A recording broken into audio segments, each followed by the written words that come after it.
안녕하세요. 백혈병 한우의 TV 이은영입니다. 안기정입니다. 네, 오늘 백혈병 한우의 TV에서는 유튜브를 보시고 댓글이나 한우회로 전화, 상담, 문의를 주신 내용 중에서 몇 가지를 선택해 봤습니다. 첫 번째로 아주 일상적인 이야기입니다. 예를 들어서 어떤 질문이 있었냐면은 고기를 먹어도 되나요? 이런 질문이 있었습니다. 일상에서 이분은 굉장히 궁금하실 것 같아요. 사실은 이제 백혈병 투병을 해봤던 분들이나 예를 들면 표적항암제 드시는 분이라면 너무 쉽게 답변을 줄 수 있는 내용인데, 처음 진단받고 아마 표적암 드시는 분들은 이제 치료가 제일 중요하니까 혹시라도 이 고기가 나의 치료에 안 좋은 영향을 미칠 것은 아닌가, 그 우려 때문에인데, 사실 급성백혈병이나 만성백혈병이나 이제 먹는 거에 대한 기준은 다르진 않잖아요. 그래서 호중구 수치 500을 기준으로 1000 넘는 경우에는 크게 문제가 없고, 호중구 예를 들어 500 미만인 같은 경우는 감염 위험이 높으니까 500에서 1000 정도까지는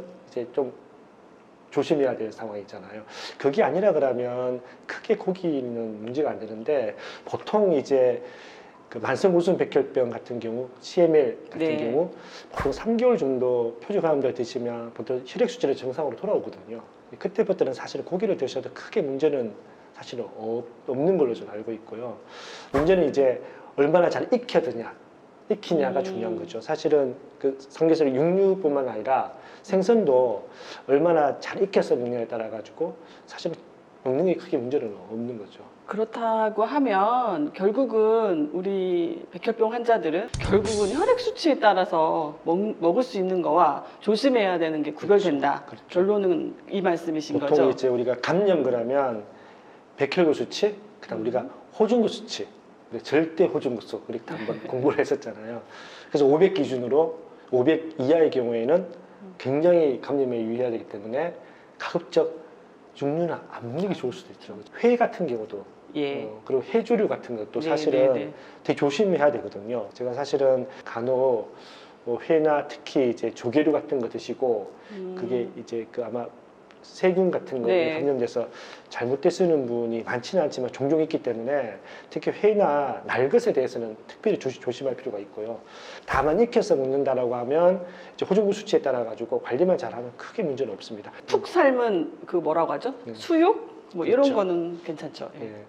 일반적으로 우리가 표적 항암제를 드시고 계시니까 고기류가 좀 약의 부작용이나 약의 기능, 약의 역할을 제대로 못하게 조금 막는 게 아닌가. 우리가 보통 얘기하면은 막 이렇게 야채, 몸에 좋은 음식, 막 건강한 음식, 조금 삼겹살하고는 조금은 거리가 있잖아요. 그러니까 그러한 걱정이 조금 있으셔서지 않을까 하는 개인적으로 그런 생각이 들어봤거든요. 그 만성우선 백혈병은 일단 표적 항암제 치료로 혈액 수치가 정상으로 돌아왔을 때는 일상적인 그 삶과 크게 다르지 않는 거죠. 그래서 먹는 것도 마찬가지고요. 아니 백혈병 치료에서 이제 좀 회복되면 고기 먹는 나이로도 있어야 된다. 그렇죠. 맛있는 거 먹는 나이 있어야죠.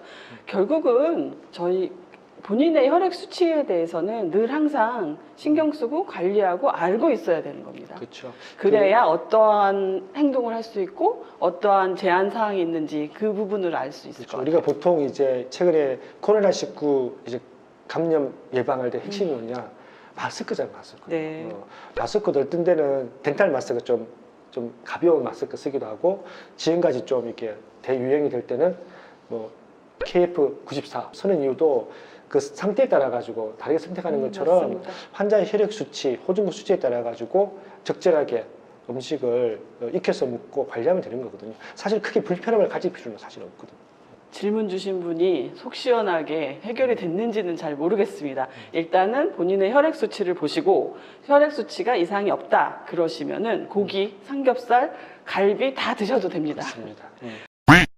다음은 우리가 퇴원 시에 여전히 감염 관리가 걱정이 되시는 것 같아요. 그렇죠. 그러니까 개인 차량을 도대체 감염 관리를 어떻게 해야 됩니까? 이런 문의가 많이 오시거든요. 백혈병 진단받고 항암 치료, 그다음에 조혈무세포 이식을 받고 이 퇴원하는 그날을 모든 환자들이 합수고대하고 있죠. 그럼요. 그래서 병원에서 이제 의사 선생님께서 한 3일 뒤에 퇴원하라라는 이야기가 딱 떨어지는 그 순간부터 이제 가족들은 퇴원 준비를 하는 거죠. 그 첫 번째가 이제 어떻게 집에 이제 환자를 데려올까.